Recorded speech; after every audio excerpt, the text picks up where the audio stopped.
Queria agradecer o convite. Acho que não me restou muito mais a fazer considerações em relação ao proibicionismo.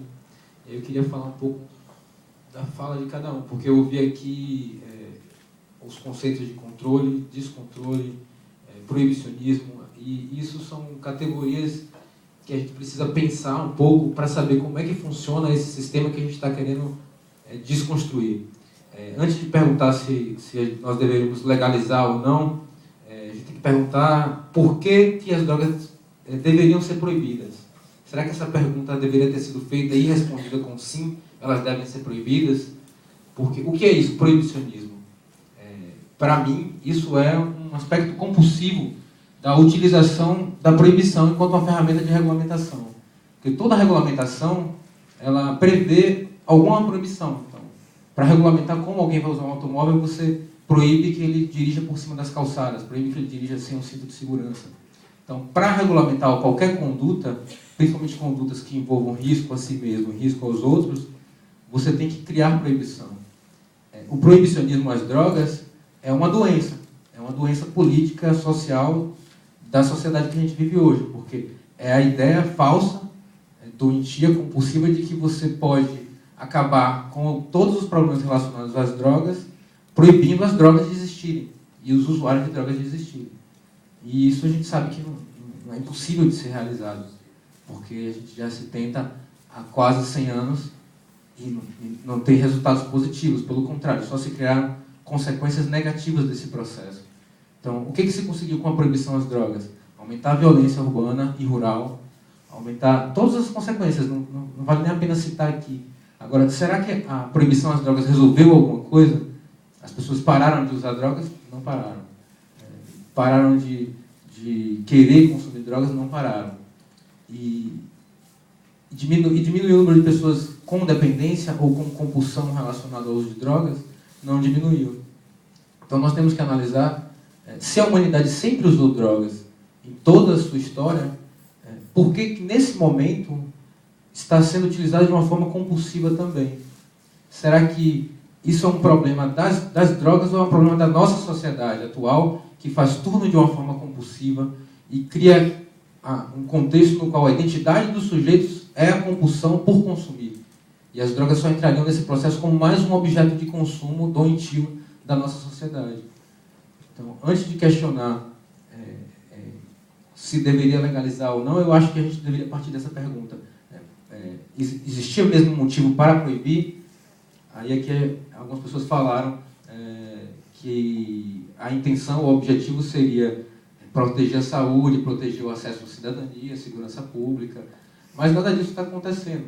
Pelo contrário, achei interessante a fala do coronel quando ele disse que ele modificou a forma de pensar e ele admite que antes ele tomava decisões baseado em algo que era moral, que era ideológico, não era uma motivação científica, digamos assim. As drogas que são proibidas, elas não são proibidas porque elas fazem mais mal do que as outras. Então, quando se proibiu as drogas, quando se proibiu a maconha e as outras substâncias, você criou uma separação que é artificial. Então, você só criou uma estrutura que inspirou instituições, indivíduos que atuam em cima dessa ideia de que as drogas são naturalmente leves ou pesadas, ou fazem mais mal ou menos mal, e essas pessoas passaram a atuar, e as instituições passaram a atuar com base nessa ideia, que é uma ideia falsa. E todos nós sofremos atualmente as consequências dessas estruturas criadas com base nessas falsas ideias. É importante lembrar, por exemplo, que no começo desse ano, em maio, o Conselho Nacional de Políticas sobre Drogas, e eu faço parte do Conselho, representando a UNE, admitiu que o governo brasileiro usou dados falsos científicos, forjou dados científicos para criminalizar a maconha em nível internacional. Então, o próprio governo brasileiro já está admitindo que forjou dados científicos para argumentar de que a maconha faria muito mais mal do que ela realmente faz. Então, se isso já é algo admitido, por que há ainda essa separação legal entre a maconha e o álcool? Porque existe... esse contexto social, no fundo, está causando o contrário daquilo que ele se propõe.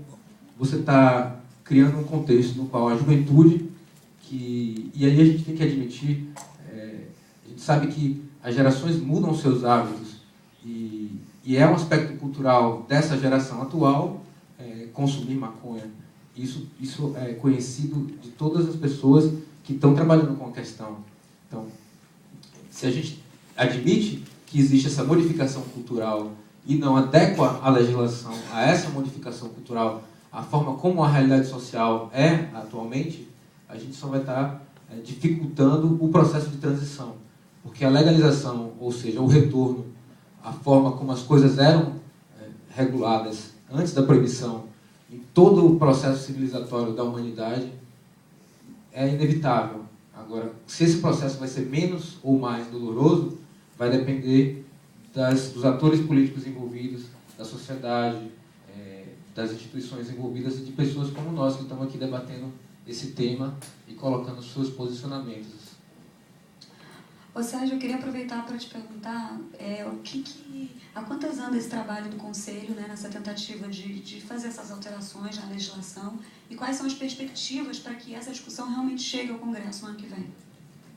Então, com a comissão, eu faço parte do CONAGE, e o CONAGE criou uma comissão... Comissão Nacional sobre Abuso de Drogas. Comissão Nacional para Reforma e Regulamentação da Lei 11.343. E com membros do CONAGE e membros convidados de algumas instituições. Ocorreram 3 reuniões, eu participei de 2 reuniões, as 2 últimas. Nesse momento, está sendo aguardado que os membros dessa comissão enviem as colaborações, cada um, para se fazer um documento base, para que seja chamada uma nova reunião, acho que até o final do ano, ou no começo de janeiro, para poder estar definindo um documento base para ser encaminhado ao CONAGE e no CONAGE ele ser votado. Porque essa comissão é uma comissão separada do CONAGE.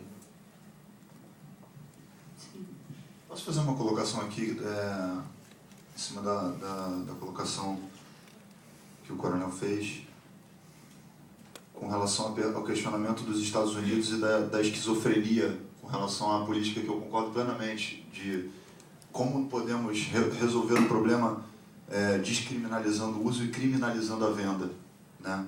E aí a gente, em algum momento, falou-se sobre a questão do envolvimento dos interesses americanos. É muito simples. O Saramago, que é um autor português, um escritor português, ele veio agora já recentemente, depois que lançou um livro chamado Caim, numa entrevista que ele estava dando, ele falou que o próximo livro que ele ia escrever seria sobre a indústria das armas.